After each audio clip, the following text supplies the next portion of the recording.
killer, only rider.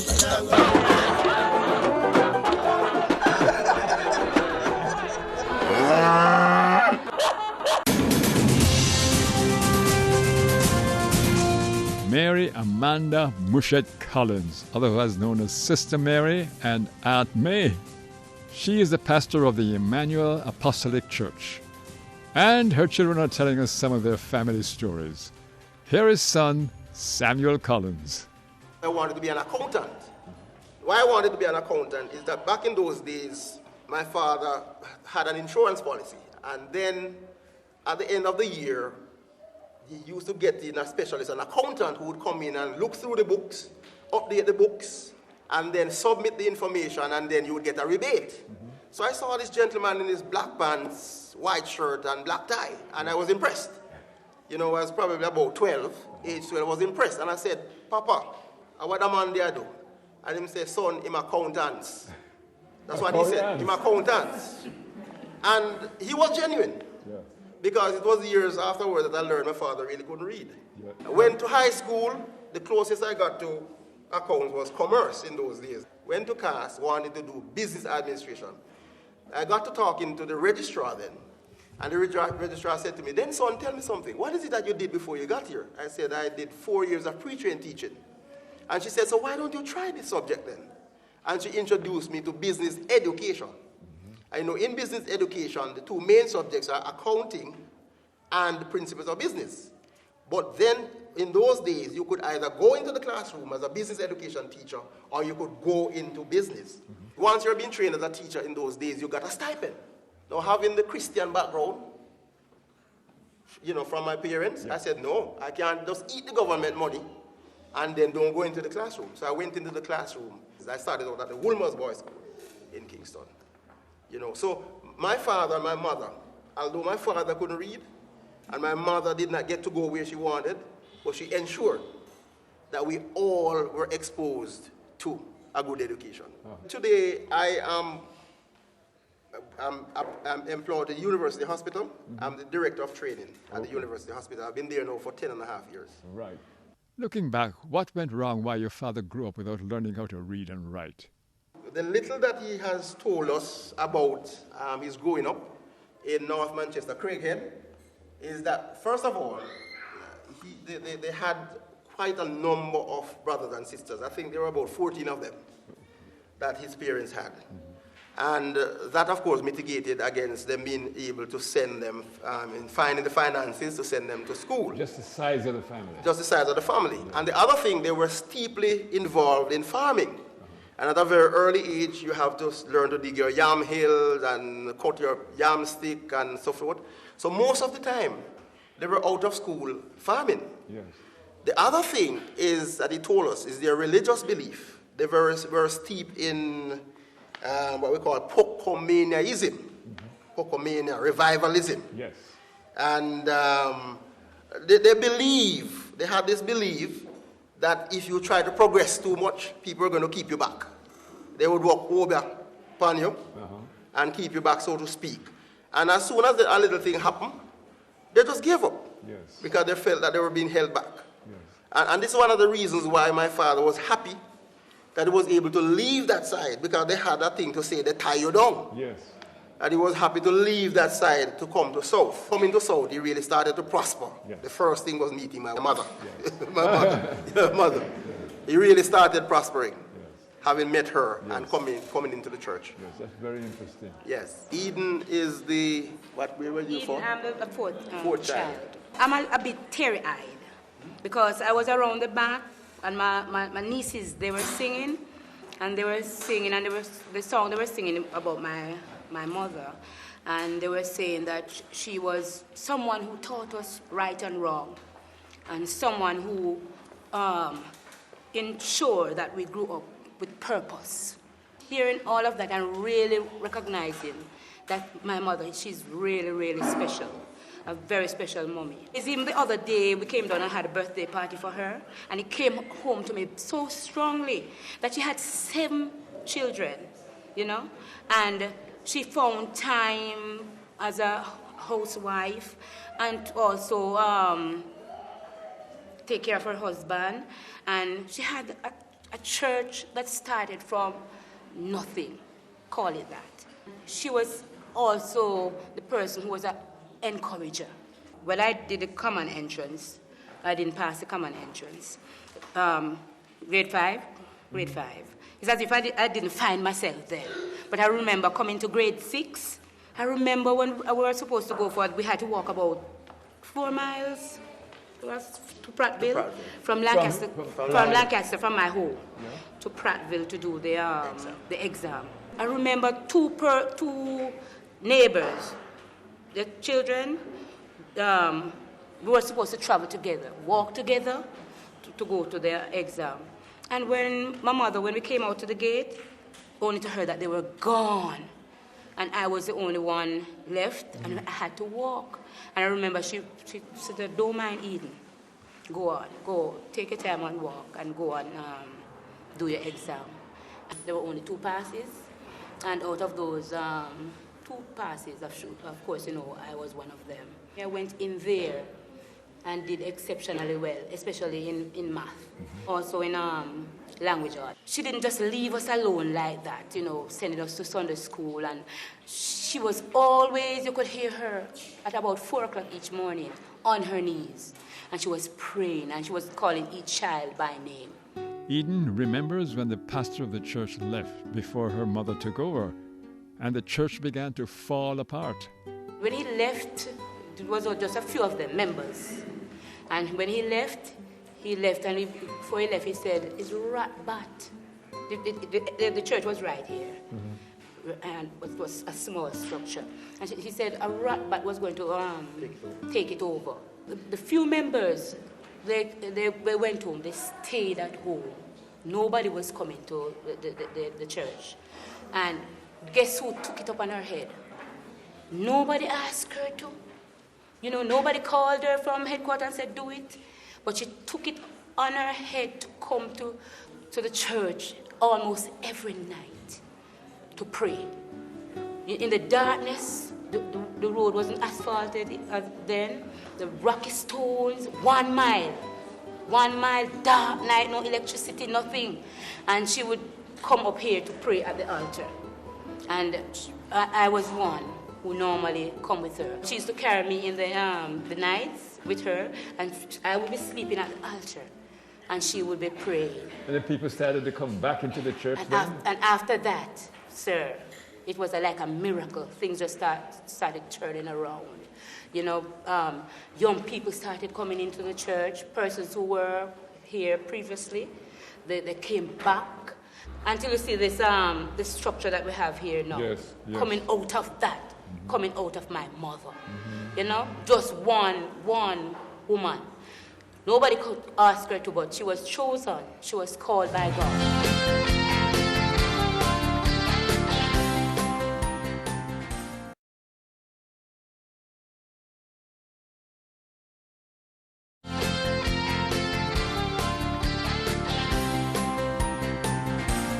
At Lancaster in Manchester on Hill and Gully ride with Aunt May at the Emmanuel Apostolic Church, of which she is the pastor.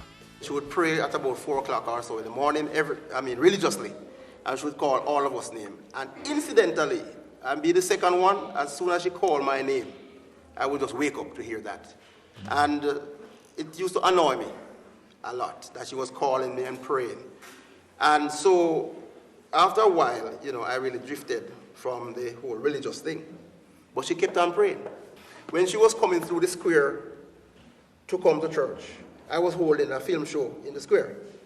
I was having a dance and so on, and she had to pass that. And sometimes it was just she alone passing. But she walked through that crowd with her head held high on her Bible. And I can remember that back in the days, in a dance hall, at about midnight, if you don't have a partner, then that's it for you. In other words, if you don't have a girl, then that's it for you.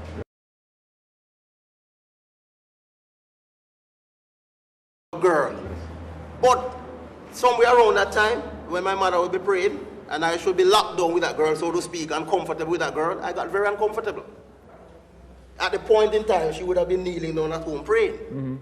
And I got very uncomfortable, and the people around me couldn't understand.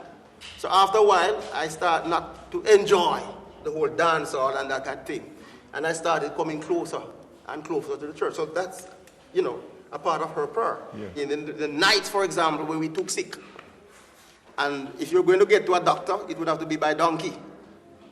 And it would have to be in the morning, because there was very little motor vehicle in those days. So she would stock up her Thermogene, and she would have all of the things, Vicks and all of those things, so that when any of us get sick, she always had those things to administer. But one of the things is that she used to link in with Reverend Oral Roberts, back then, who was a radio evangelist. And he used to have a time when he would pray and ask for people to rest their hands on the radio cabinet. And she would make sure that she wake us up, all of us. We were sick or whatever, and we rest our hands on that radio cabinet. And those of us who were sick would have been healed. I'm Paulette Shan. I'm the 5th child. Yes. During our growing up, my mother used to read just about anything. And anything we were reading, she would be reading that too. And I think that has influenced my life in a great way. So she mastered the art of reading. She was a great reader. Now, maybe you don't hear her speaking so much, but Bishop S.U. Thomas would also say that she's one of the most eloquent speakers, especially when she's anointed. Yes. You would think that she has been educated at a certain level. But I think she has passed some of that on to us. What she did not achieve, we have achieved to a certain extent. I have been privileged to study at the highest level. My mother told me that when she went into labor to have me, that she was alone. And she prayed a special prayer to God. She told him that if he allowed her to come through safely, then she would give me to him. She said when she was also pregnant with me, sometimes when the Holy Spirit was moving, I would be leaping in her. She said that sometimes when the power of God was moving, she was afraid that it would break up my body. When I faced a certain tragedy in my life some years ago, she went back to God and she was praying. And she was telling God, remember what I said to you when I went into labor. You knew that this day would come when she would be facing this tragedy. And that took a hold of me, and it sort of carried me through that period that I was going to. I have a Cert Ed in education, a diploma in education, a BA degree, that's in literatures in English, and MBA, and I also have my doctorate in management in organizational leadership. Yes. So the things that your mother wanted to be somehow have been passed on to you and others to be fulfilled in their lives. You and your brother Colin, for instance. Yes, Mr. sir. Collins? Yes. That's strange, isn't it? What's your name? Miriam Thompson, the 3rd child. My grandmother died when I was about 6 years old. And I could remember seeing her crying, my mother. And I didn't know what she was crying for. So I asked her, Mama, why are you crying? And she said, because my mother died. I said to her, I rubbed her back and I said, don't cry, Mama. When me turn big, me I go look after you. I went away to Canada for 3 years, and hearing that my father was ill, I want to come back home. I pledged in my heart that I'm going to take care of my parents, comes what may. I'm going to take care, not for money, but for the love that is in my heart. She read a lot. Right now, I can't read without glasses, and she read without glasses. Incidentally, what year was she born in? What month? year? Yes. My mother? 1927. June 7th. June 7th, 1927? Yes. Okay. 7 o'clock one Monday morning. My mom. 7 o'clock one Monday morning. I'm Ephraim Collins, Yes. and I'm the last child. When I was 4 years old, I lost sight.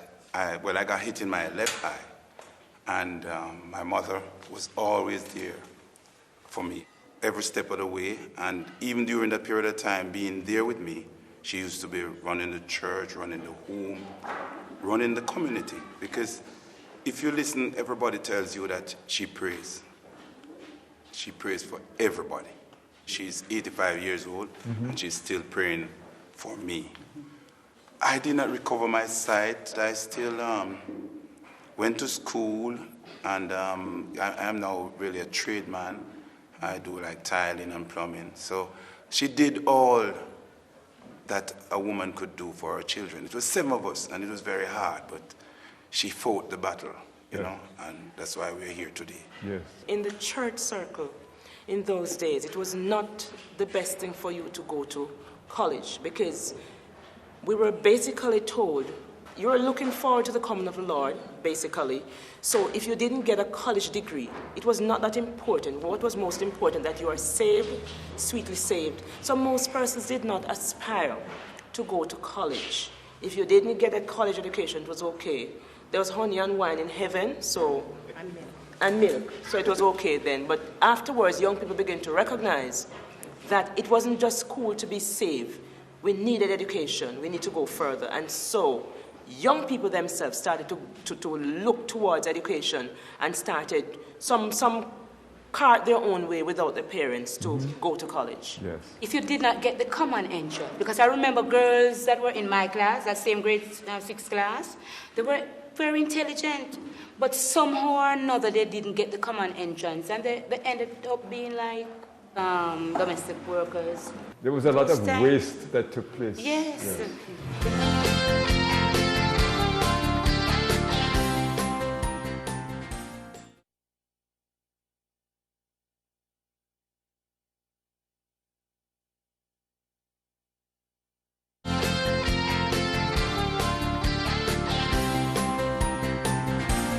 Hill and Gully ride at Lancaster in Manchester, where Aunt May's children are telling us all sorts of things that they remember about life with her. As much as my mother used to read, and my father had the ambition to drive and so on, but I can't remember coming home one day and my mother would say, what did you get to do at school today? Or what homework, and so on and so on and so forth. So you would find out then that back in the day, the families did not push you, so to speak. The families back in the day did not have that motivation to push their children. I mean, you go and you tuck your exercise book in your back pocket and so on, and nobody will ask you how it is and so on and so on and so forth. The teachers, they tried a lot to push you, but when you go back home, there wasn't that support to push you forward. Yes. Other than that also, there was the poverty, because I can tell you the truth. Although my father was fairly well off as a minibus operator, taking care of 7 of us, and it was just 7 of us. My father had a couple other marriages, and that is something worth mentioning too, that he had about 5 other children apart from us. But my mother saw that all of those children came into our home. You know, back then, mothers would say, no, they're going to rob my children, take away their birthright, and so on. When my father probably would want them to stay, peradventure they'd come and cause conflict, and so my mother said, no, go for them. They came into the home, and she ensured that all of them went to school and were exposed to education just like the rest of us. She took them in because they were his children. Right. Yes. My name is Stephen Emmanuel Collins, and I am the first of 7 children for my mother. We are here today only because the sole purpose of our mother. One of the time I used to go to a church round up here in Lancaster, you say Bamboo Road. In those days, we had to cut grass to put into, we'd get flower bags and wash them and make the mattress bag and stuff the grass in there, and those days were the mattress. Some people don't love to hear that because they are so used to this the nice ones now. But we come from them. I can remember one time my mother take me and my brother, and we slept the night with neighbors. And when we get up in the morning, my brother was saying, Steve, a banana trash. A banana what? Banana trash in the mattress. And I remember when Christmas was coming around, we would cut new grass and take the old one out. And then sometimes we'd get new bags to make new mattress bag. And that was it. That was the days of foundation. And you see, right now we are living in rich times now. Because if you go to everybody's house, you can find TV and radio, and plenty radio. And you can find boots, good boots, and plenty old boots. Remember when you only have one boot, if you have a boot. Because we went to go to school barefoot and buck our toes and all these things. But those were foundation. This little church, you know, we had been, and I remember we sang this song. There's Sunday school for me. There's Sunday school for me. It was really organized in 1963. It stands for power and purity and royal unity. Thank God for the blessed Sunday school. Lovely. Mama, what would be your message to Jamaica now? As a Jamaican, I'm concerned that Jamaica will turn to God before he puts in his appearance. Yes, I'm concerned and I'm praying, for Jamaica is really in a mess. So many are dying without Christ. The message in the Bible, repent ye, for the kingdom of heaven is at hand, and turn to God, because our country is really in a terrible state. If we are Christians, we must have to be concerned. May this circle be unbroken.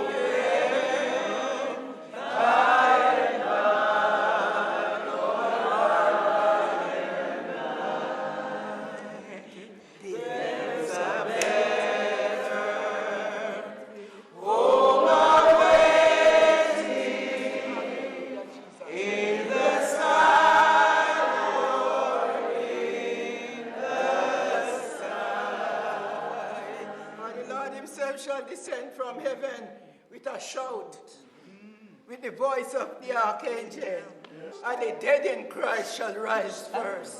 That's why we are here in Emmanuel celebrating. Hey, hey, hey. We are the grandchildren of Pastor Mary Collins. You're a woman with a mission, a vision, and a plan. Take every matter in your own hands. You have a heart of a shepherd and sweet peace of mind. I'm telling you, Grandma, you are one of a kind. We would not have been here if it wasn't for you, Grandma. You carried us into this world for a purpose. We know we don't show how much you mean to us, Grandma. But Grandma, you're the best we've ever had. If it wasn't for your prayers, we'd be dead, not alive. We would not have been here if it wasn't for you, Grandma. You carried us into this world for a purpose. We know we don't show how much you mean to us, Grandma. But Grandma, you're the best we've ever had.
Who did the words of that song?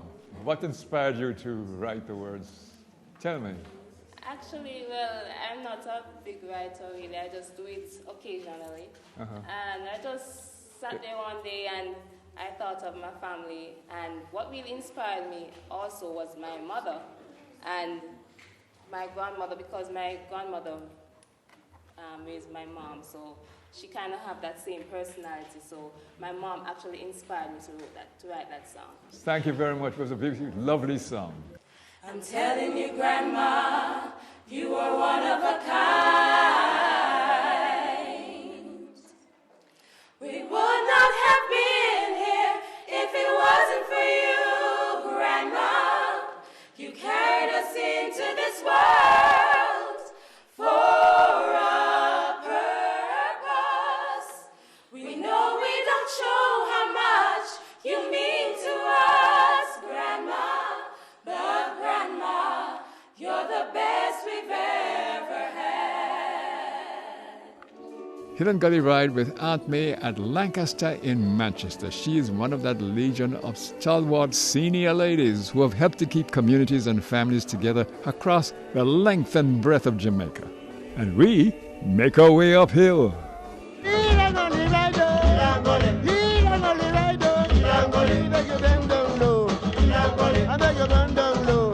Thank you for watching Hill and Gully Ride.